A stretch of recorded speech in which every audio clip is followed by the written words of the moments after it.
নমস্কার বন্ধুরা, আপনারা দেখছেন উনুন টেস্ট অফ বেঙ্গল, সহজে রান্না শেখার ঠিকানা। আজ আপনাদের আমি রান্না করে দেখাচ্ছি গ্রীষ্মকালের দারুণ স্বাদের নিরামিষ একটা রেসিপি। গ্রীষ্মকালে কোনো খাবারই যেন মুখে রুচি আসে না। এ সময় পাতে একটু টক জাতীয় খাবার থাকলে বেশ ভালো লাগে। তাই আজ আমি কাঁচা আম দিয়ে রান্না করে দেখাবো বড়ার টক। এই রান্নাটা আমার ঠাকুমার রেসিপি। আমার ঠাকুমা এই রান্নাটা খুব ভালো বানাতো বা করতো এবং খেতেও ভালোবাসতো। আমি ছোটোবেলায় ঠাকুমাকে রান্নাটা করতে দেখেছি, আর সেটা দেখেই আজ আপনাদের আমি রান্নাটা করে দেখাচ্ছি। বড়া ভাজার জন্য 2 কাপ মটর ডাল ভালো করে ধুয়ে আমি 4-5 ঘন্টা ভিজিয়ে রেখেছিলাম। এবারে জল ঝরিয়ে নিয়ে এই মটর ডালটার একটা পেস্ট বানিয়ে নেব। এই সময়ে নুন লঙ্কা দেওয়া যেতে পারে, আবার পরেও মিশিয়ে নেওয়া যেতে পারে। এখানে অনেকগুলো আম দেখা যাচ্ছে ঠিকই, তবে সব আম আমি রান্নায় দেব না, নয়তো খুব টক হয়ে যাবে। এখান থেকে আমি 4টে আম নেব, আর এই আমগুলো আমাদের বাড়ির গাছের। আমরা কুড়িয়ে নিয়ে এসেছি, ঝড় বৃষ্টি হয়নি, এমনিই পড়েছে। গাছতলা থেকে আমি এই আমগুলো নিয়ে এসেছি। তাই এখান থেকে 4টে আমের প্রথমেই খোসা ছাড়িয়ে আমি এখানে পাতলা পাতলা করে আমগুলো কেটে নেব। আজকের রান্নাটা নিরামিষ হচ্ছে, তবে এই কাঁচা আম দিয়ে আমিষ রান্নাও বেশ ভালো লাগে। আমি মাঝে মধ্যে এই গ্রীষ্মকালে কাঁচা আম দিয়ে চিকেন রান্নাও করে থাকি, তবে সেক্ষেত্রে কাঁচা আমের পরিমাণটা কমিয়ে দিই। 1টা বা অর্ধেক এইরকম দিই 1 কেজি মাংসর জন্য। এতে করে স্বাদটা ভালো হয়। খুব বেশি টক হয়ে গেলে চিকেনটা ভালো লাগে না, তবে মাছটা টক টক হলে ভালো লাগে। বড় মাছের থেকে কিন্তু ছোট মাছের ঝাল অনেক বেশি ভালো লাগে। এই ধরুন মৌরলা মাছ বা পুঁটি মাছ বা মায়া মাছ, এই ধরনের ছোট মাছগুলো বেশ ভালো লাগে। শুধু টক আম নয়, কাঁচা মিঠে আম দিয়েও কিন্তু মাছের ঝোল বেশ ভালো লাগে। সেক্ষেত্রে আবার ছোট মাছ নয়, সেক্ষেত্রে বড় মাছ ভালো লাগে। আমার এই উনুন টেস্ট অফ বেঙ্গলে আপনাদের জন্য কিন্তু কাঁচা আম বা কাঁচা মিঠে আম দিয়ে রুই মাছের একটা রেসিপি আছে, আপনারা দেখতে পারেন। অনেককেই বলতে শুনেছি মিক্সিতে ডালের বড়ার জন্য ডাল পেস্ট করলে তার স্বাদ ভালো হয় না। একটু সচেতনভাবে করলে কিন্তু খারাপও হয় না। তা ঠিক যে শিলনোড়ায় বাটা ডাল অনেক ভালো হয়। আসলে কি ব্যাপারটা বলুন তো, মিক্সিতে ডালটা অনেকটা মসৃণ হয়ে যায়। এক্ষেত্রে খেয়াল রাখতে হবে যে ডালের সাথে জল মেশানো যাবে না এবং মিক্সিং জারটা বা বোলটা বেশিক্ষণ ঘোরানো যাবে না।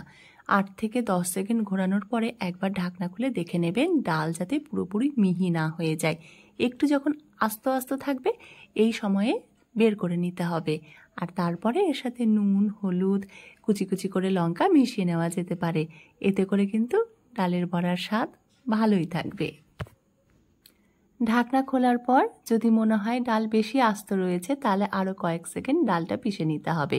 মূল কথা, ডাল খুব বেশি আস্ত থাকবে না, আবার একেবারে মিহিও হবে না। 3 ভাগ মিহি থাকবে আর 1 ভাগ আস্ত থাকবে। এই রকম পরিমাণ বা অনুপাত থাকলে কিন্তু ডালের বড়া খেতে খুব সুস্বাদু হয়। এবারে আমি কড়াই গরম করে তাতে দিয়েছি তেল। তেল গরম হলে আমি এইভাবে বড়াগুলো ভেজে নিচ্ছি। খেয়াল করে দেখুন, বড়া ভাজার জন্য কিন্তু আমি গোল গোল বল তৈরি করিনি। পেঁয়াজি দেখতে যেরকম হয় অনেকটা ছড়ানো, সেই রকম আকৃতিতে আমি বড়াগুলো ভেজে নিচ্ছি। আরেকটা জিনিস খেয়াল করুন, বড়া আমি অনেক তেলে ভাজছি না। তেলের পরিমাণটা এরকম দিয়েছি যাতে বড়ার এক পাশ তেলে ডুবে থাকে, আরেক পাশ তেলে ডুবে থাকবে না। যখন হালকা ভাজা হয়ে আসবে তখন আমি বড়াগুলো এভাবে উল্টে পাল্টে দেব আর দুপাশ ভালো করে ভেজে নেব। ডালের সাথে বা ডাল ভাতের সাথে মুচমুচে বড়া খাবো বলে কয়েকটা বড়া এরকম লালচে করে ভেজে নিচ্ছি। টকের বড়া কিন্তু এরকম মুচমুচে বা লালচে হবে না, একটু হলদে ভাবই থাকবে। হালকা ভাজা হলে কিন্তু আমি সেই বড়াগুলো তাই তুলে রাখলাম। এই যে দেখুন, এই লালচে বড়াগুলো ভাজা খাওয়ার জন্য শুধু মুখে বা ভাতের সাথে, আর যে বড়াগুলোর হলদে রং বজায় আছে সেইগুলো টকের মধ্যে আমি দেব। বড়া ভাজা হয়ে গেলে আমি দিয়ে দিচ্ছি সামান্য 1 চা চামচ মতন সর্ষের তেল, দিয়ে দিয়েছি শুকনো লঙ্কা আর কালো সর্ষে ফোড়ন। এই রান্নায় কিন্তু কালো সর্ষে ফোড়নটা মাস্ট। উনুন টেস্ট অফ বেঙ্গল আপনাদের কাছে খুব সহজে বিভিন্ন ধরনের রান্না করে দেখায়। আজকের রান্নাটা যে তার ব্যতিক্রম নয় সেটা আপনারা বুঝতেই পারছেন। তাই আপনারা ভালোবেসে উনুন টেস্ট অফ বেঙ্গলকে সাবস্ক্রাইব করে তুলতেই পারেন আপনাদের রান্নাঘরের সাথী। ফোড়ন থেকে ভাজা গন্ধ বেরোলে আমি এখানে আমের টুকরোগুলো দিয়েছি আর অল্প লবণ দিয়ে ভেজে নিচ্ছি।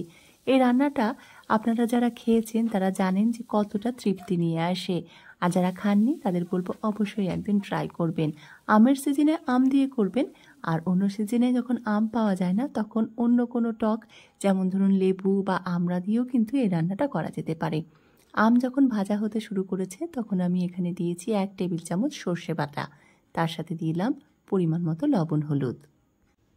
আমার আজকের এই রান্নাটা বয়োজ্যেষ্ঠ কেউ যদি দেখে থাকেন তাহলে আমাকে নিশ্চয়ই বলবেন যে রান্নায় কোনো ত্রুটি থাকলো কি না।